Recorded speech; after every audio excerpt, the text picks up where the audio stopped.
Kalau ada satu hal yang sering terlupakan orang saat kita ngomongin pembangunan besar, itu adalah simple banget. Semua ini butuh duit. Bukan cuma sekadar angka di atas kertas, tapi duit yang benar-benar bisa digerakkan buat hal-hal yang paling dasar dan paling penting. Kita butuh uang untuk bayar gaji-gaji guru supaya sekolah-sekolah kita bisa makin maju dan kualitasnya jangan kalah sama sekolah-sekolah di luar negeri. Kita butuh uang untuk membayar semua pegawai negeri kita dengan baik, biar mereka bisa kerja tenang, fokus melayani rakyat, dan nggak terus-menerus dibebani urusan yang seharusnya sudah selesai dari sistem. Kita butuh uang untuk membangun prasarana yang penting buat kehidupan modern, mulai dari infrastruktur penunjang, fasilitas pelayanan, sampai ekosistem yang bikin negara ini makin siap menghadapi masa depan. Jadi memang proyek seperti ini itu bukan proyek kecil-kecilan. Proyek semacam ini penting banget. Saya sendiri sangat menghargai dimulainya proyek ini. Karena kalau kita lihat dari gambaran besarnya, ini bukan cuma bicara soal investasi, tapi bicara soal masa depan pelayanan, masa depan negara, dan masa depan banyak orang yang hidupnya bergantung pada sistem yang sehat. Tadi sudah disinggung juga bahwa proyek ini investasinya sangat besar. Nilainya mencapai 20,9 miliar dolar, hampir 21 miliar dolar. Dan dari investasi sebesar itu, hasilnya juga bukan main-main, karena akan menghasilkan lebih dari 9 juta ton gas, kondensat, dan sebagainya. Nah, dari sini saja kita bisa lihat kenapa proyek ini sangat membantu. Bukan cuma untuk satu sektor, tapi untuk banyak sektor yang saling terhubung. Kalau energinya kuat, kalau pasokannya jalan, kalau hasilnya keluar, dampaknya bisa terasa luas. Inilah kenapa kita tidak boleh memandang proyek seperti ini dengan kacamata sempit. Ini bukan sekadar angka besar yang dibacakan di forum. Ini soal manfaat nyata yang bisa menopang kebutuhan negara, menopang layanan publik, dan membantu kita menjaga kesinambungan pembangunan ke depan. Berdehem. Ini anggota Komisi 11 yang baru, dan periode ini adalah pertama kalinya kita rapat bersama Bapak. Silakan Pak, diperkenalkan. Oke, terima kasih. Assalamualaikum warahmatullahi wabarakatuh. Salam sejahtera untuk kita semua. Shalom, Om Swastiastu, Namo Buddhaya, salam kebajikan, Rahayu, Rahayu, Rahayu. Yang saya hormati dan saya muliakan Ketua Komisi 11, Pak Misbakun, Wakil Ketua Pak Hekal, Pak Dolfi, dan Pak Fauzi, serta seluruh anggota Komisi 11 yang saya hormati dan saya muliakan. Perkenalkan, saya Roni. Starting Berdehem, 17 Desember 2024, saya diangkat sebagai dokter utama. Tadinya saya sebagai dokter investasi di Taspen sejak tahun 2020. Jadi perjalanan saya di Taspen ini bukan baru kemarin sore. Saya sudah cukup lama berada di lingkungan ini, melihat langsung bagaimana sistemnya berjalan, bagaimana tantangannya, dan bagaimana kita terus berusaha memperbaiki pelayanan dari waktu ke waktu. Di sebelah kiri saya ada Pak Sumandar, Direktur Perencanaan dan Aktuaria. Kemudian sebelah kirinya lagi ada Ibu Diantini, Direktur Kepatuhan dan Menris. Lalu ada Ibu Ovita sebagai Direktur SDEM dan IT. Dalam hal ini, pada kesempatan kali ini beliau juga menjabat sebagai pelaksana tugas Direktur Operasional karena Direktur Operasional kami saat ini sedang menjalankan ibadah umrah. Kemudian di ujung ada Ibu Rena sebagai Direktur Keuangan. Yang saya hormati juga Pak Dirjen, Pak Prima, dan teman-teman dari Kementerian Keuangan, serta hadirin yang berbahagia yang menyaksikan di TEV Parlemen. Izinkan saya untuk memulai paparan mengenai kondisi PT Taspen saat ini. Sebelum saya masuk lebih jauh, ada satu hal yang perlu saya tekankan di sini. Taspen itu pada dasarnya DNA-nya cuma dua sebenarnya. Yang pertama adalah pelayanan, yang kedua investment. Dua hal itu yang jadi napas utama Taspen. Kalau pelayanan kita kuat, peserta merasa tenang. Kalau investasinya sehat, sistemnya berkelanjutan. Jadi 2 poin inilah yang nantinya akan kita highlight di dalam presentasi kepada Komisi 11. Karena memang kalau bicara taspen, kita tidak bisa lepas dari dua hal itu. Bagaimana melayani peserta dengan baik dan bagaimana mengelola investasi dengan hati-hati, cermat, serta bertanggung jawab. Next slide, please. Saat ini Taspen melayani 87 peserta di mana peserta aktifnya adalah 4,7 juta dan prima pensiun adalah 3,1 juta. Jadi span of control Taspen itu menyebar di 57 kantor cabang, 17.000 titik layanan, dan kita juga bekerja sama dengan 44 mitra bayar. Selain itu, kita juga menempatkan beberapa personel kita pada titik layanan di mall pelayanan publik, yang saat ini juga bertransformasi menjadi mall pelayanan publik digital. Artinya, layanan kami memang terus didorong supaya makin dekat dengan peserta. Bukan peserta yang harus selalu repot datang jauh-jauh, tapi bagaimana layanan hadir mendekat, menyesuaikan zaman, dan memudahkan siapapun yang membutuhkan. Adapun layanan kami untuk saat ini adalah layanan tanpa dokumen, autentifikasi digital, Taspen and Our Online Service, layanan antar pembayaran pensiun kepada para pensiunan yang tidak tersentuh oleh teknologi, layanan klaim otomatis, dan layanan klaim 1 jam. Nanti akan kita elaborate lebih lanjut dari layanan-layanan tersebut. Karena memang di era sekarang, orang sudah tidak bisa lagi hanya mengandalkan sistem lama. Harus ada digitalisasi, harus ada percepatan, harus ada penyederhanaan. Tapi di sisi lain, kita juga harus ingat bahwa tidak semua peserta punya kemampuan teknologi yang sama. Jadi, layanan Taspen bukan hanya soal canggih, tapi juga soal adil dan bisa diakses semua kalangan. Next. Nah, program PET Taspen Persero sebenarnya ini terbagi dalam 4. Cuma 2 yang besar itu adalah THT dan pensiun.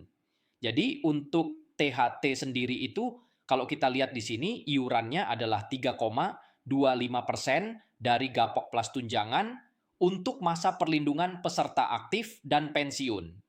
Kemudian untuk pensiun ini 4,75% dikali Gapok Plus tunjangan keluarga. Itu pensiun masuk ke buku AIPE atau akumulasi pensiun yang kita kelola dan kita kembangkan, kecuali ada klaim-klaim khusus dari KNKI yang biasanya dilakukan secara periodik. Kemudian juga kita memberikan jaminan kecelakaan kerja, yaitu iuran dari pemberi kerja 0,24% dari Gapok, plus YKM 0,72% dari gaji pokok. Mungkin kita bisa next slide. Oke, berhubungan dengan slide yang pertama tadi, walaupun Taspen sudah mengembangkan pelayanan secara digital, faktanya pengajuan klaim pensiun itu baru 35% yang memanfaatkan. Jadi 65%-nya masih bersifat analog, dalam hal ini manual. Nah, ini menjelaskan juga kenapa dari 1.344 karyawan Taspen, 70%-nya itu adalah tenaga di kantor-kantor cabang di seluruh Indonesia. Karena faktanya memang 60% itu masih pengajuan klaim manual. Jadi, walaupun kita sudah bicara digital, realitas di lapangan masih menunjukkan bahwa banyak peserta yang tetap memilih atau masih terpaksa menggunakan jalur manual. Dan ini bukan semata-mata karena mereka tidak mau berubah, tapi memang ada banyak faktor yang membuat mereka masih nyaman dengan cara lama. Untuk pembayaran pensiunan, untuk otentifikasinya yang dilakukan setiap bulan, itu baru 58% saja yang memanfaatkan otentikasi secara digital. Jadi dengan HP tiap bulan, kita melihat muka pensiunan, terus ada yang nengok kiri, nengok kanan, dan segala macam, itu baru dimanfaatkan oleh 58% oleh peserta pensiunan. Sisanya hampir 42% itu masih melakukan otentikasi secara manual. Kita paham juga kenapa para pensiunan itu masih percaya yang manual, karena masih ada yang gaptek. Istilahnya masih belum terbiasa. takut salah, takut ribet, atau takut ketipu. Jadi masih ada juga yang melakukan autentikasi secara manual, datang ke kantor-kantor cabang, atau kita yang datang ke rumah pensiunan. Ini semua menunjukkan bahwa transformasi digital itu tidak bisa dipaksakan dengan kaku. Harus ada pendekatan, harus ada pendampingan, dan harus ada empati. Next slide. Nah, ini yang berhubungan dengan layanan khusus penerima pensiun. Jadi, ini adalah layanan yang kami berikan bila ada peserta pensiun yang belum melakukan autentikasi selama 3 bulan in the row, 3 bulan berturut-turut. Jadi ini yang kita datangi untuk yang manual, terus juga untuk memastikan bahwa janda atau duda pensiunan belum menikah lagi. Jadi itu yang masih dihadapi di lapangan oleh peserta Taspen. Ini bukan soal formalitas belaka, tetapi soal memastikan data tetap valid, hak tetap tepat sasaran, dan sistem tetap aman. Kalau ada perubahan status, harus tercatat. Kalau ada kondisi yang berubah, sistem juga harus tahu. Karena kalau data tidak bergerak sesuai realita, maka layanan bisa meleset dari tujuan awalnya. Next slide. Nah, ini adalah penjelasan mengenai milestone inovasi di Taspen. Jadi dari tahun ke tahun, kami di Taspen berusaha menyempurnakan pelayanan kami kepada peserta kami. Dan ini mungkin akan lebih enak kalau dijelaskan di slide berikutnya. Next slide. Nah, di sini terukur bahwa tingkat kepuasan peserta terhadap layanan Taspen itu dari tahun ke tahun semakin meningkat, dan ini dilakukan oleh pihak ketiga. Kalau tahun 2024 lalu itu dilakukan oleh EMKA+. Jadi, selain itu juga, Bapak Ibu anggota terhormat, anggota DPR yang terhormat Komisi 11, bisa juga melakukan pengecekan atau wawancara dengan Korpri dalam hal ini. Karena Korpri lah yang sebenarnya mengerti pelayanan dan bagaimana sih tingkat kepuasan peserta ini dapat diukur. Ada beberapa parameter yang digunakan dalam pengukuran customer index ini, cuman yang jadi poin besarnya itu adalah 9 poin ini. Jadi ini yang mendasari kenapa CESI kita itu dari tahun ke tahun semakin meningkat. Emang enggak 100%, tapi paling enggak trennya itu tren naik. Dan itu penting, karena dalam pelayanan publik, yang paling utama bukan janji besar, tapi arah perbaikannya nyata. Kalau tiap tahun naik, berarti ada yang bekerja. Berarti ada yang terus dibenahi. Berarti ada proses yang tidak berhenti di tempat. Next. Nah, untuk melengkapi paparan dari kami, ini adalah kinerja PT Persero. Jadi seperti yang sudah disampaikan tadi oleh Pak Dirjen, kita terbagi atas 2 buku. Yang pertama THT, yang kedua AIP. Jadi memang aset kita itu bila digabung itu cukup besar. Jadi ambil yang paling terakhir saja. Aset kita itu adalah 149,53 triliun untuk program THT. JK, JKM, dan IP yang dititipkan kepada Taspen untuk dipupuk itu 250,77 triliun. Nah, kalau kita melihat pertumbuhan aset THT itu, kinerjanya itu 2,52%. Musik. Dan kalau kita tarik benang merah dari semua yang tadi sudah saya sampaikan, sebenarnya ada satu pesan besar yang ingin saya tekankan. Taspen ini bukan sekadar lembaga yang memproses angka-angka pensiun. Taspen itu berhadapan langsung dengan kehidupan nyata jutaan orang. Ada pensiunan yang menunggu haknya turun tepat waktu. Ada peserta aktif yang berharap sistemnya aman. Ada keluarga yang menggantungkan kepastian pada layanan yang rapi. Ada juga masyarakat luas yang tidak melihat Taspen sebagai institusi teknis semata, tapi sebagai bagian dari kepercayaan publik terhadap negara. Karena itu, pelayanan harus jalan, investasi harus dijaga, digitalisasi harus dipercepat. Tapi di saat yang sama, kita tetap harus sadar bahwa di lapangan masih banyak kondisi yang belum 100% digital, belum 100% otomatis, dan belum 100% mulus. Justru disitulah tugas kita bersama untuk menutup celah memperbaiki layanan, dan memastikan peserta benar-benar merasakan manfaatnya. Kalau kita lihat data peserta aktif yang mencapai 4,7 juta dan prima pensiun 3,1 juta, itu bukan angka kecil.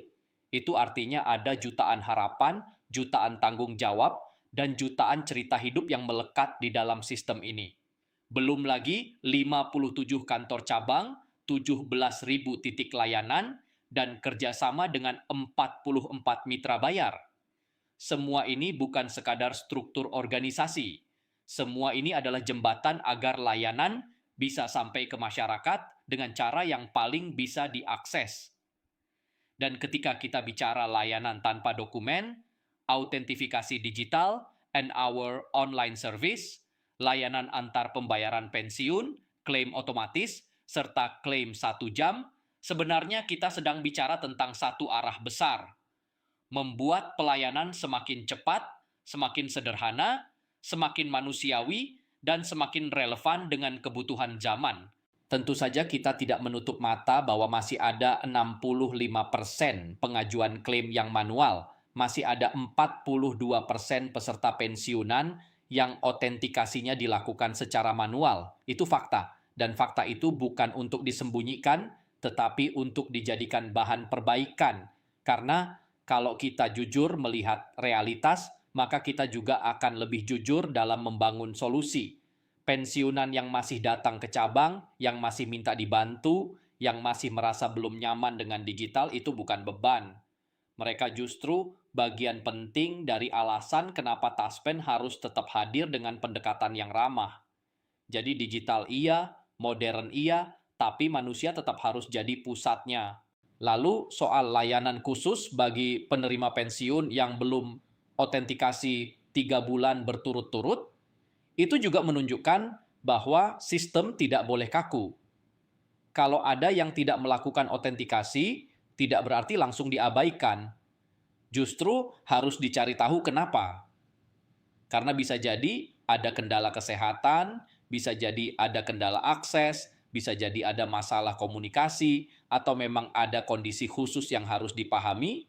Begitu juga dengan janda atau duda pensiunan yang belum menikah lagi, itu semua adalah bagian dari validasi data yang harus dijaga supaya hak dan kewajiban tetap berjalan sesuai aturan. Jadi yang dilihat bukan sekadar administrasi, tapi keadilan layanan. Milestone inovasi yang terus berjalan dari tahun ke tahun juga memperlihatkan bahwa Taspen tidak diam. Ada upaya terus-menerus untuk menyempurnakan layanan. Dan hasilnya tingkat kepuasan peserta terus meningkat. Walaupun belum sempurna, tren naik itu penting. Karena dalam dunia pelayanan publik, kepercayaan itu dibangun dari pengalaman yang berulang. Kalau peserta merasa dipermudah, mereka akan percaya. Kalau peserta merasa didengar, mereka akan tenang. Kalau peserta merasa haknya tidak dipersulit, maka citra lembaga juga akan semakin baik.